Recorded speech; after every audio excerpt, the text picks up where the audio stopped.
Sejam todos bem-vindos ao canal de leitura da Inês. Sintam-se à vontade para dar likes, compartilhar o conteúdo e se inscrever no canal. Lembrem de ativar o sininho para receber notificações de novos vídeos de leituras de histórias interessantes. As 1001 Noites, 55ª noite. Dinazade, quando chegou a hora, chamou a sultana e Sherazade, sem fazer-se rogar, continuou a história do terceiro Calândar. O jovem prosseguiu o terceiro Calândar, tranquilizou-se com minhas palavras e rogou-me sorridente que me sentasse perto dele. Senhor, vou contar-vos algo que vos assombrará pela sua singularidade. Meu pai é um joalheiro que adquiriu grandes bens com seu trabalho e sua habilidade. Possui grande número de escravos e de empregados, que viajam por mar em navios que lhe pertencem, a fim de manter contato com várias cortes, às quais fornece as pedras preciosas necessárias. Havia muito tempo que estava casado, sem filhos, quando sonhou que iria ter um, cuja vida, porém, não duraria muito, o que lhe causou grande desgosto ao acordar. Alguns dias mais tarde, minha mãe anunciou-lhe estar grávida, e o dia em que ela julgava ter concebido correspondia ao sonho do meu pai. Ao cabo de 9 meses, nasci. Grande foi a alegria na família.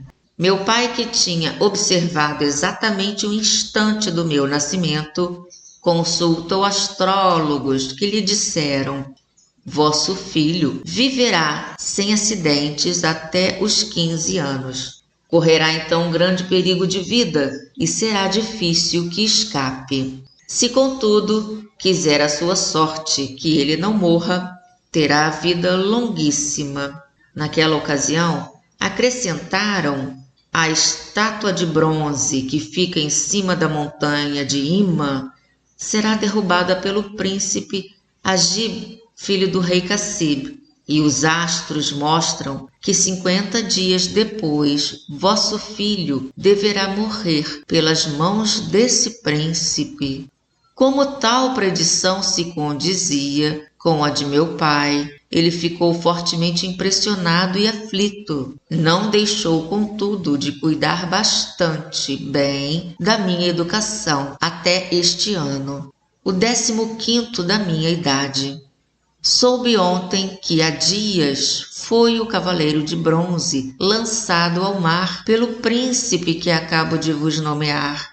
Essa notícia causou-lhe copiosas lágrimas e causou-lhe tantas inquietações que ninguém o reconhece no estado em que se encontra. Estudando a predição dos astrólogos, buscou os meios de enganar o meu horóscopo e conservar-me a vida. Já faz muito tempo que tomou a precaução de mandar construir essa moradia para aqui me ocultar durante 50 dias.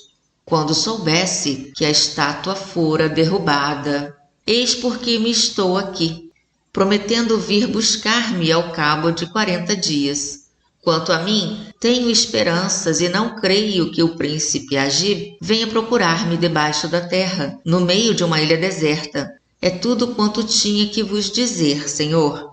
Enquanto o filho do joalheiro me narrava sua história, eu me ria dos astrólogos que haviam predito que eu lhe tiraria a vida, e sentia-me tão distante da predição que, mal terminando de falar, eu lhe disse: meu caro senhor, tende confiança em Deus e nada temais.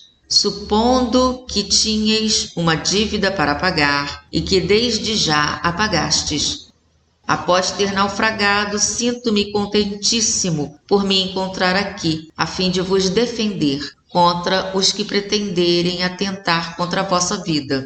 Não vos abandonarei durante estes 40 dias, que as vãs conjecturas dos astrólogos vos fazem temer. E durante todo esse tempo vos prestarei os serviços que de mim dependerem. Depois, valer-me-ei da oportunidade de chegar à terra firme, embarcando convosco no navio, com a permissão de vosso pai e a vossa, E quando tiver voltado ao meu reino, não me esquecerei da gratidão que vos devo, e me esforçarei por vos testemunhar meu reconhecimento. Tranquilizei com tais palavras o filho do joalheiro, e conquistei-lhe a confiança. Evitei, contudo, aterrorizá-lo, não lhe dizendo ser eu o Agibe tão temido, e envidei todos os esforços para que ele não suspeitasse. Conversamos sobre outros assuntos até a noite, e vi que o jovem era bastante inteligente. Comemos juntos. Havia tantas provisões que não estariam esgotadas ao cabo de 40 dias. Após jantarmos, continuamos a conversar por algum tempo. Em seguida, fomos dormir. No dia seguinte, quando ele se levantou, dei-lhe uma bacia de água para que ele pudesse se lavar. Preparei a refeição e servia. Depois, inventei uma distração para nos divertirmos, não somente naquele dia, como também nos seguintes. Preparei a refeição noturna, assim como a diurna. Comemos e nos deitamos, como no dia anterior. Assim, nos tornamos grandes amigos.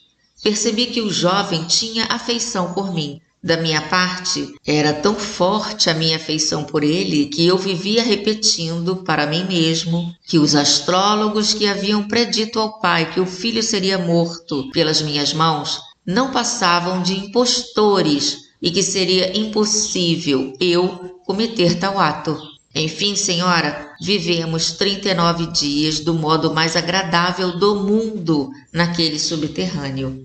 Chegou o 40º dia, enfim. De manhã, o jovem, ao acordar, disse-me com alegria que não pôde refrear.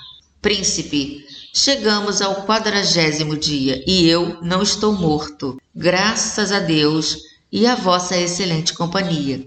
Meu pai não deixará de vos testemunhar seu reconhecimento e de vos proporcionar todos os meios e comodidades para que volteis ao vosso reino. Mas enquanto aguardamos, peço-vos que aqueçais água para que eu me lave na banheira. Quero em seguida trocar as vestes, a fim de melhor receber meu pai. Pus água no fogo e, quando a vi bastante quente, despejei-a na banheira. O jovem entrou e eu mesmo o lavei e esfreguei. Depois, saindo, deitou-se no leito preparado.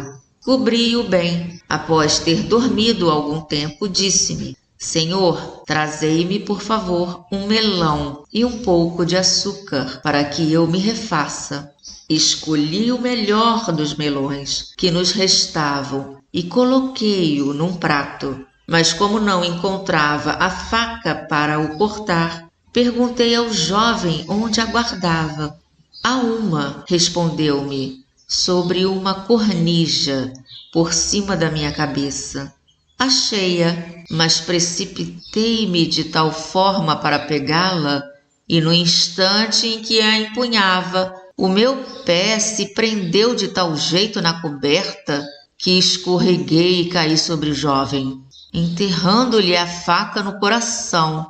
O infeliz expirou imediatamente. Aquela cena, comecei a gritar, bati na cabeça, no rosto e no peito, rasguei as vestes e lancei-me ao chão, dominado por indivisível dor e remorso. Ai de mim! Só lhe restavam algumas horas para se ver livre do perigo contra o qual havia procurado esse refúgio. E quando eu mesmo já contava ter passado o perigo, tornou-me seu assassino e cumpro a predição. Mas, Senhor, acrescentei, levantando o rosto e as mãos para o céu, peço-vos perdão, e se sou culpado pela sua morte, não me deixes viver por mais tempo. Sherazade, vendo o dia, foi obrigada a interromper tão triste história. O sultão da Índia, comovido e inquieto pelo destino do Qalandar, deixou também naquele dia de mandar executar Sherazade.